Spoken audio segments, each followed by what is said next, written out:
Welcome to this edition of Head to Head. I'm your host, Cam McKinney, and this is episode number 380 of the podcast. And on this episode, I'm talking about the incredible season being had by Red Sox closer Aroldis Chapman. When the Boston Red Sox signed Aroldis Chapman this offseason, there was little to no fanfare. He was thought of as a player at the twilight of his playing career. Fans were more hyped over the signing of Liam Hendriks. For a long time, he was known by Red Sox fans as the guy who gave up a big home run to Rafael Devers. But now Chapman has been one of the keys for the Red Sox this season with 29 saves, 6th most in the majors, an ERA of .98 to go along with 81 strikeouts, 11th most in MLB for a relief pitcher. Chapman incredibly has only allowed 14 walks. Last year he walked 39, and the year before that 36. Chapman is known for his signature velocity on his fastball, and this season he has that to go along with dynamite control and made the All-Star team for the first time since 2021. I came into this season thinking Aroldis Chapman was a borderline Hall of Fame closer. His 364 career saves are 13th all-time. He's surely going to get over 400. The three modern relief pitchers I think should get in the hall right now are Aroldis Chapman, Craig Kimbrell, and Kenley Jansen. No, they are not as dominant as Mariano Rivera and Trevor Hoffman, and all three have had down periods in their careers, but they have the overall numbers to get into Cooperstown, along with the fact that they have longevity on their sides. Relievers deserve respect when it comes to the Hall of Fame. Why have the position of closer if you need to be perfect to get recognized? I love the fact that Aroldis Chapman has had a few irrelevant seasons, if you will, to have this big bounce back, to have us talk about him again like he is one of the best closers in all of baseball. I mean, there were a few years there with the Yankees where I thought he was still a good closer, but I just found him to be kind of irrelevant in the conversation of the best relievers in baseball. I think the last time he was truly viewed as one of the best closers in the sport was when he was on the Chicago Cubs winning 2016 team. That was the time he got traded to the Cubs and was a huge part of them winning the World Series. And then before that, you of course had his time with the Cincinnati Reds, where all we talked about was how fast his fastball truly was. He was more of a mythical figure than he was a baseball player in the early years. I've been following him long enough to remember when the Cincinnati Reds were considering using him as a starting pitcher, but you can just see when you watch this guy pitch, he was made to be a closer, because yes, he does at times have erratic control, but when his stuff is right, no one is better for just one inning than Aroldis Chapman. And I thought now was a good time for me to talk about him because the Red Sox just signed the 37-year-old Chapman to a contract extension. And what's interesting about this is, yes, absolutely, this guy deserves a contract extension.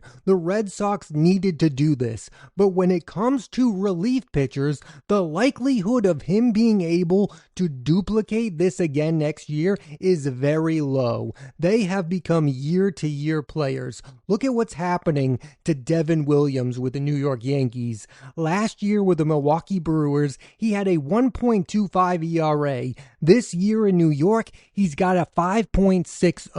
Having said all that, if the Red Sox just rolled the dice and let this get to free agency, I think there would have been a lot of suitors for Aroldis Chapman because of the year he is currently having. I really do believe the thing he's got going for him the most is he has pitched well in these bigger markets. This is a guy who's pitched for the Chicago Cubs, the New York Yankees, and now the Boston Red Sox. He's not Devin Williams going going from Milwaukee to New York. He can join any ball club and know that he can be a difference maker on it. The moment is never too big for Chapman. It's always interesting for me to talk about these kinds of players from a bygone era. I mean, he is one of the last true blue closers. Like, this guy is just there to close out the ninth inning. They don't really use him in the eighth inning. They don't use him in the seventh inning. His job is to get the save. And I don't know how much longer these kinds of players are going to last. Yes, you still have the Josh Haders of the world,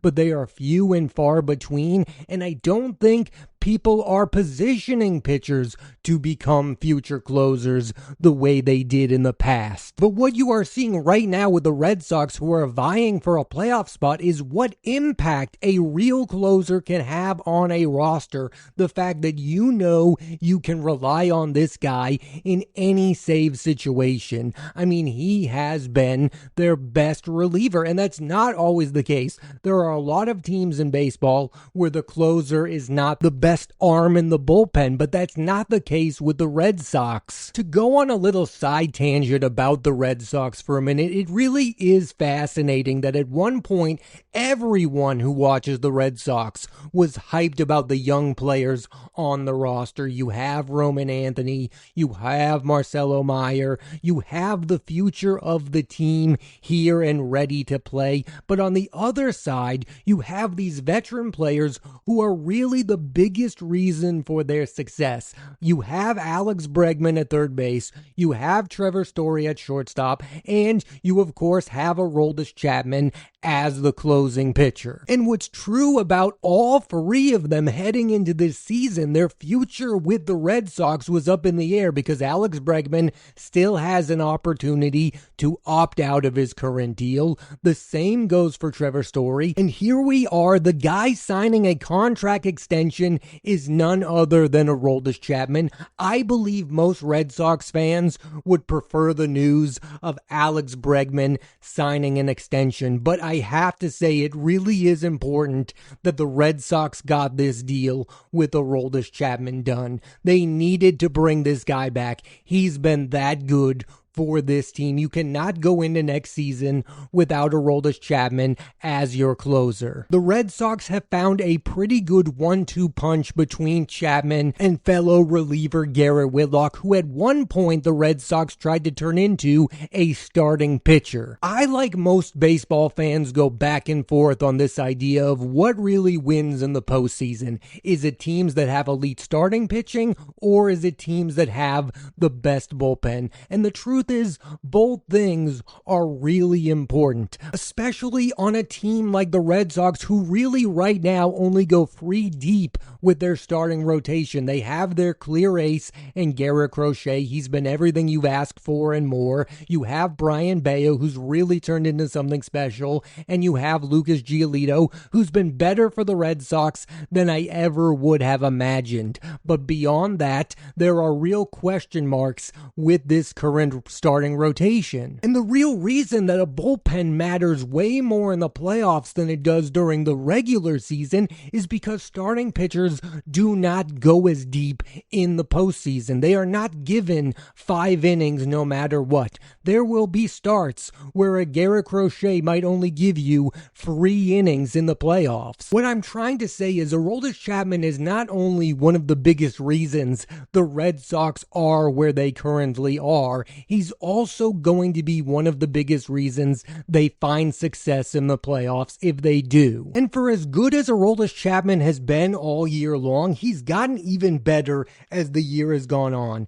As of this recording, he's not allowed a hit in 17 straight appearances, and his dominance is one of the reasons you should feel good if you are a fan of the Red Sox. If the team can just make the playoffs, they could possibly make noise because of how steady he's been. It reminds me of that 2013 Red Sox team that in large part won because of the great year had by closer Koji Uehara, who finished that year with a 1.09 earned run average and finished 7th in the AL Cy Young Award voting, I could definitely see Aroldis Chapman getting some Cy Young votes for his work this year. And it cannot be overstated how out of left field that truly is. I mean, this was the first signing of the offseason for the Red Sox, and so many people were like, what are they doing bringing in this 37-year-old washed-up reliever? It's easy to praise Red Sox general manager Craig Breslow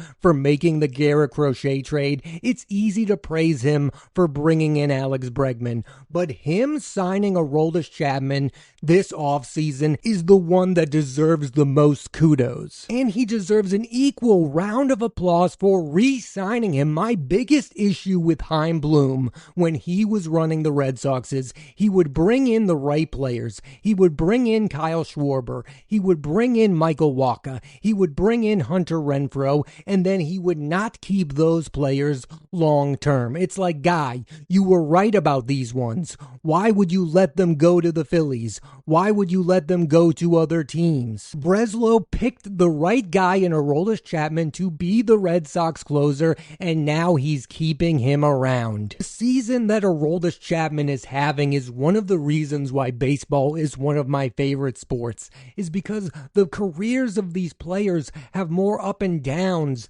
than the other sports. You have these players who are so good for so long, and then you begin to forget about them, and then all of a sudden they remind you why they were so special in the first place. One of my personal favorite seasons for a pitcher ever was Mike Mussina's last year with the New York Yankees, where he for the first time in his career got his 20th win of a season. And you can't tell me that wasn't the year that cemented the great Mike Mussina as a Hall of Fame pitcher. And I believe that's what's happening right now with Aroldis Chapman. People are reevaluating him as a closer because of the year he's having. They're also looking back at his stats and going, yeah, I remember how great that guy was, and he's now at his best at 37 years old. Chapman had just gone to a point where, yes, he was still throwing hard, but nobody cared anymore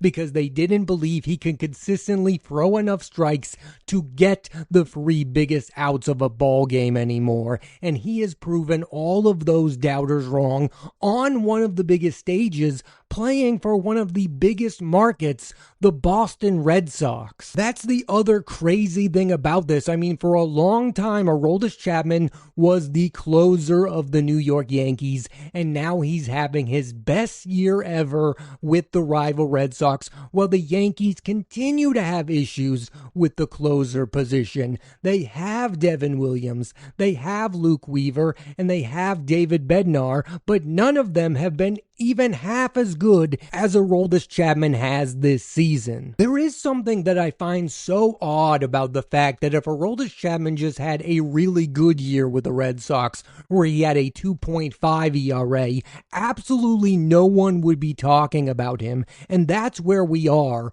with the state of the closer position. The only way these guys get recognized is if they have these all-time great years with ERAs under 1. And while I can sit here and salute the year that Aroldis Chapman is having, I also do kind of find it boring that the only way we can talk about this position is if they are perfect. This might not be fair, but we've almost turned the closer role into the kicker in football. Like, if they miss the kick, we're upset with them. And I just kind of find that uninteresting, especially when talking about a sport where all it is getting over your failures. I mean, a batter is successful if he gets a hit 3 out of every 10 times. But if a closer blows 6 saves in a season, they're not very good. I say this about starting pitchers all of the time, but this is baseball's fault. They have devalued the position of the closer. So now when a person loses the closer role,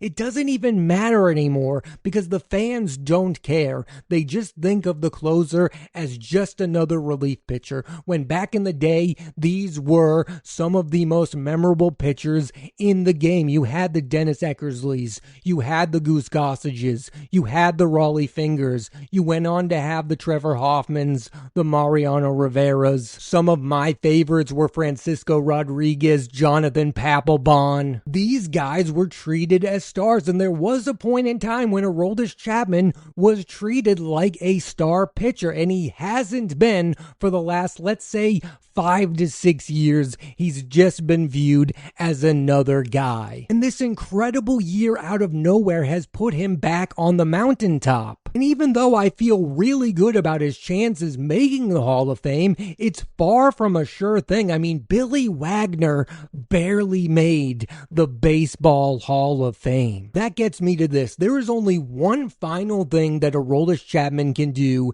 this year to make his trip to the Hall of Fame a sure thing, and that is to get the final out of the World Series as a member of the Red Sox. If he is a key cog in the Red Sox winning the World Series, he's a no doubt Hall of Fame pitcher. That's another thing about this position, is it's valued based on what they do in the postseason more than others. I mean, Mariano Rivera is viewed as the best closer of all time, not because he has the most regular season saves, but because he's widely viewed as the best postseason pitcher ever. It is kind of silly to me that a lot of people's positive views about Chapman this year would go away if he had a rough postseason. I have followed this guy's entire baseball career, and I never in my wildest dreams thought that we'd be here, where at 37 years old, Aroldis Chapman is having his best year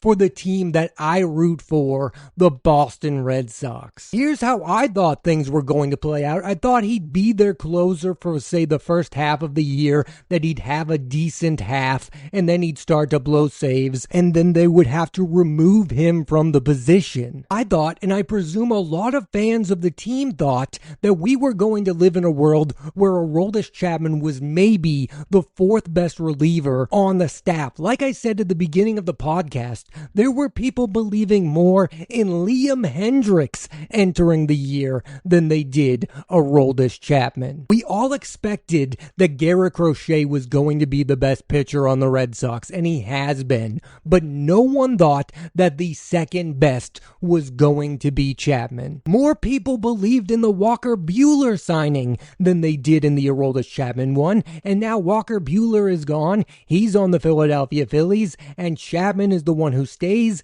and gets the contract extension. This might be the craziest thing. People thought that Craig Breslow had a great offseason, and no one thought that because of the Chapman signing, and now it is because of the Chapman signing that I do believe he had a brilliant offseason. It is the general manager's job to find diamonds in the rough, and he found one in Aroldis Chapman. I'm not as interested in talking about the future of Chapman, but do I think he's going to be as good next season? No, I don't. I think this is probably going to be his best year with the Boston Red Sox. But do I care? Absolutely not. He's been the exact opposite of everything I thought he was going to be. I thought he was going to be a flamethrower who didn't have control. And he does deserve real praise for maturing. I mean, this has been a weakness for Chapman, the control. I mean, last year he walked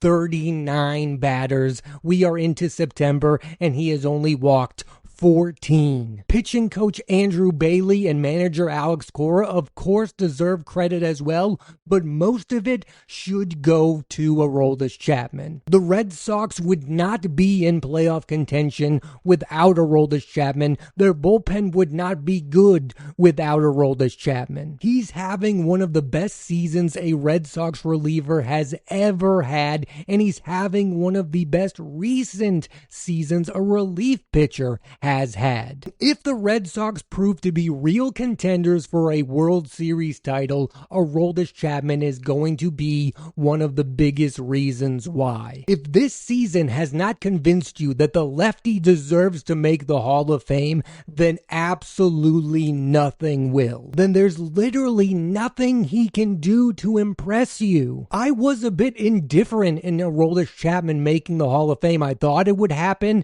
but now after watching him this year, I absolutely need him to make the Baseball Hall of Fame, because I think this is what being a pitcher is in the major leagues. At the end of your career, you have a season like this where you remind everyone why you were viewed as one of the most dominant closers in all of baseball and not just an afterthought. I'm going to end the podcast by giving Red Sox fans hope. In 2004, when the Red Sox won the World Series, they had Keith Foulke. In 2007, they had Jonathan Papelbon. In 2013, they had Koji Uehara. And in 2018, they had Craig Kimbrell. And one of the biggest reasons why I do believe the Red Sox are capable of winning the World Series this year is because they have Aroldis Chapman as their closer. Thanks for listening to this edition of Head to Head. I'm Cam McKinney, and there'll be a new episode of the podcast every Monday on Apple Podcasts and Spotify, so please rate,